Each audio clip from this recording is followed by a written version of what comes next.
अस्सलामुअलैकुम वरहमतुल्लाहि वबरकातुहू। इत्तेहाद न्यूज़ में आप सभी का खैर मकदम है। आज कुछ सियासी बातें करते हैं।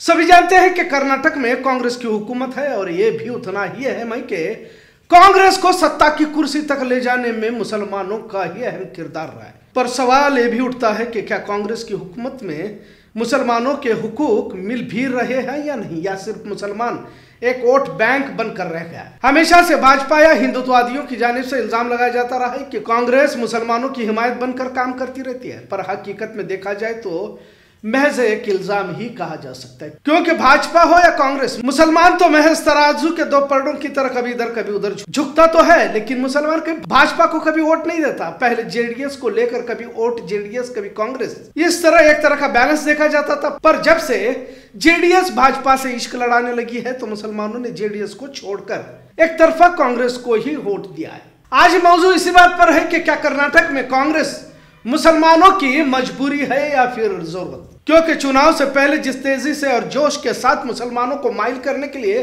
कस्में वादे खाए जाते हैं, चुनाव के बाद मुसलमानों पर कोई भी बोलना नहीं चाहता। और कर्नाटक ही नहीं, पूरे मुल्क में अब मुसलमान धीरे धीरे एहसास कमतरी में मुब्तला होते जा रहे हैं। कर्नाटक यकीनन कांग्रेस का एक तरह से गढ़ जरूर कहा जा सकता है, और इसकी असल वजह यहाँ लिंगायत, वक्कलिगा, दलित और मुसलमानों की आबादी बड़े पैमाने पर है।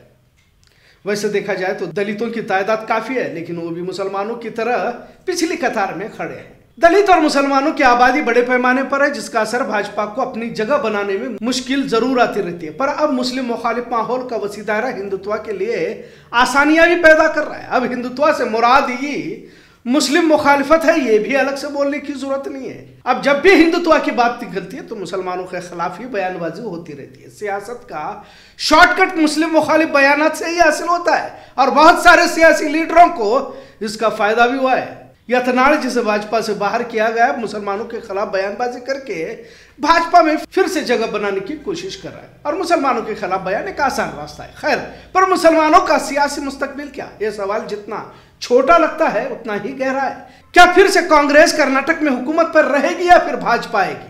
अगर भाजपा आती है तो मुसलमानों के लिए क्या हालात रहेंगे, और कांग्रेस रहती है तो मुसलमानों के लिए जो वादे किए थे उसे मुकम्मल करने में क्या कठिनाइयां आने वाली है? हाल ही में कांग्रेस श्रीरंगपट्टन के एमएलए रमेश बंदी सिद्धेगौड़ा ने कहा कि अगर मुसलमानों को सरकारी जगह मंजूर की तो उसे फांसी दूंगा। कांग्रेस के ऐसे कई दिगर एमएलए हैं जिन्होंने मुस्लिम मुखालिफ बयानबाजी की है। खुद कांग्रेस पार्टी ने ही वादा किया था कि पार्टी इख्तियार पर आएगी तो 2B रिजर्वेशन जारी करूंगा, और उसके साथ दिगर वादे भी किए थे, जैसे मुसलमानों की तरक्की के लिए 4,000-5,000 करोड़ रुपए देना कुछ गलत नहीं है। इसी बात सिद्धरामैया ने कही थी।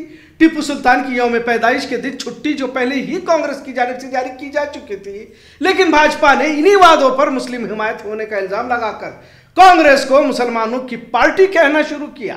यकीनन कांग्रेस इस बार मुसलमानों के वोटों के साथ दिगर लोगों की हिमायत और 5 गारंटियों की बुनियाद पर कामयाब हुई है। पर भाजपा, जिसे हिंदू मुस्लिम के सिवा कुछ करना नहीं आता, जहां भी मुस्लिम हिमायत में कांग्रेस नजर आती है, मुखालिफत कर रोकने में कामयाब जरूर हो जाती है। कर्नाटक की आन बान शान रहे टिप्पू का नाम इसी भाजपा और हिंदुत्व तंजीमों की वजह से लेना मुश्किल कर दिया गया है। पर क्या कांग्रेस में भी टिप्पू सुल्तान का नाम लेना उतना आसान है? क्योंकि टिप्पू की तस्वीर को अब कांग्रेस भी लगाना नहीं चाहती। आपने गांधी भारत के दौरान बेलगाम में भी देखा होगा, और दिगर जहां पर भी कांग्रेस के इजलास होते हैं वहां टिप्पू सुल्तान नजर नहीं आता। मतलब कहीं तो कांग्रेस भी अब हमसे दूरियां करना चाहती है, जबकि वोट हमारे ही लेती है। खैर, अब फिलहाल एक और मौजूद ज़ेर बहस है, जहां गोरक्षक बनकर मुसलमानों को तकलीफ दी जा रही है। अब कसाब बिरादरी कितना मुश्किल दौर से गुजर रही है, यानी कि बाजार से बेचने वाले तो हिंदू है, लेकिन जब खरीद कर उन्हें लाया जाता है तो दरमियान में ये राम सेना और बजरंग दल जैसे ये हिंदुत्ववादी लोग इन्हें पकड़कर मारते हैं, पीटते हैं, यहाँ तक गाड़ियां जला देते हैं। फिर कांग्रेस हुकूमत में अगर ये तमाम हो रहा है तो फिर हमारे वोटों की क्या अहमियत? ये भी तो सवाल सामने आ जाता है। जब कर्नाटक में भाजपा हुकूमत रही तो हिजाब का मसला सिर्फ फहरिस्त रहा। टीपू सुल्तान की मुखालिफत में तहरीकें चलाई गई, लिहाजा अब टीपू सुल्तान सिर्फ मुसलमानों का ही बादशाह रह गया। स्कूल कॉलेजेस में मुस्लिम बच्चों पर ज्यादती होती जा रही है। बाजारों में, गांव में सब्जी फ्रूट बेचने वाले मुसलमानों पर जानबूझकर हमले किए जाने लगे, और कोरोना में तो मुसलमानों की बस्तियां अलग करने की साजिश हुई, जिसमें बदकिस्मती से कर्नाटक भी रहा। अब इन तमाम के दरमियान मुसलमानों के लिए रास्ता क्या होगा? क्या आगे की सियासत में मुसलमानों का किरदार रहेगा या फिर वोट डालकर लंबी खामोशी की तरह रहना पड़ेगा?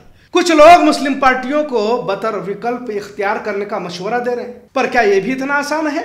उत्तर भारत में तो मुसलमानों के घरों पर बुलडोजर चलाए जा रहे हैं, तो मुस्लिम पार्टियां कितना आवाज उठा रही हैं, या इनकी आवाज को कौन सुन रहा है? अगर एक आध संसद में आवाज भी उठा रहा है तो इस आवाज का कितना असर देश के तमाम मुसलमानों पर हो रहा है? हालात बिल्कुल नाजुक है। हमेशा कहा जाता है कि मुसलमानों को भाजपा से डराकर कांग्रेस वोट लेती है, और ये सही भी है। अगर मुसलमान कांग्रेस को वोट नहीं करेगा तो जाएगा कहां? कर्नाटक में तो जेडीएस भी खत्म होने की कगार पर है। जेडीएस अपने वजूद के लिए खुद ही भाजपा के दामन में समेटे हुए है।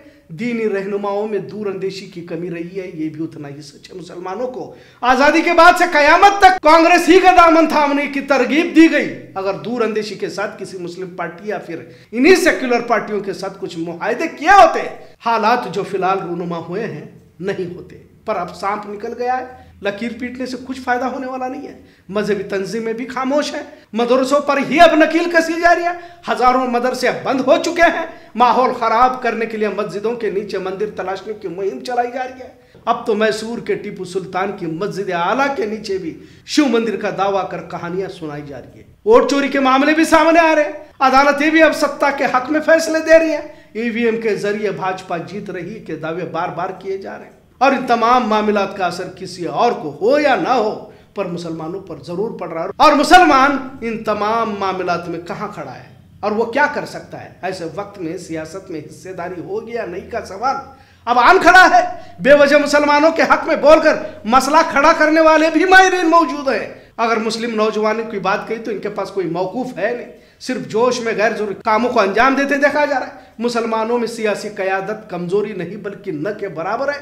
मस्जिद के इमाम उलमाओं का काम तो अब सिर्फ इलेक्शन में वोट किसे देना है और आखिर में कांग्रेस ही को देना है, इसके ऐलान तक ही महदूद रह गया। हालात जिस तेजी से बदल रहे हैं सभी महसूस जरूर तो कर रहा है, लेकिन एहसास खत्म होता जा रहा है।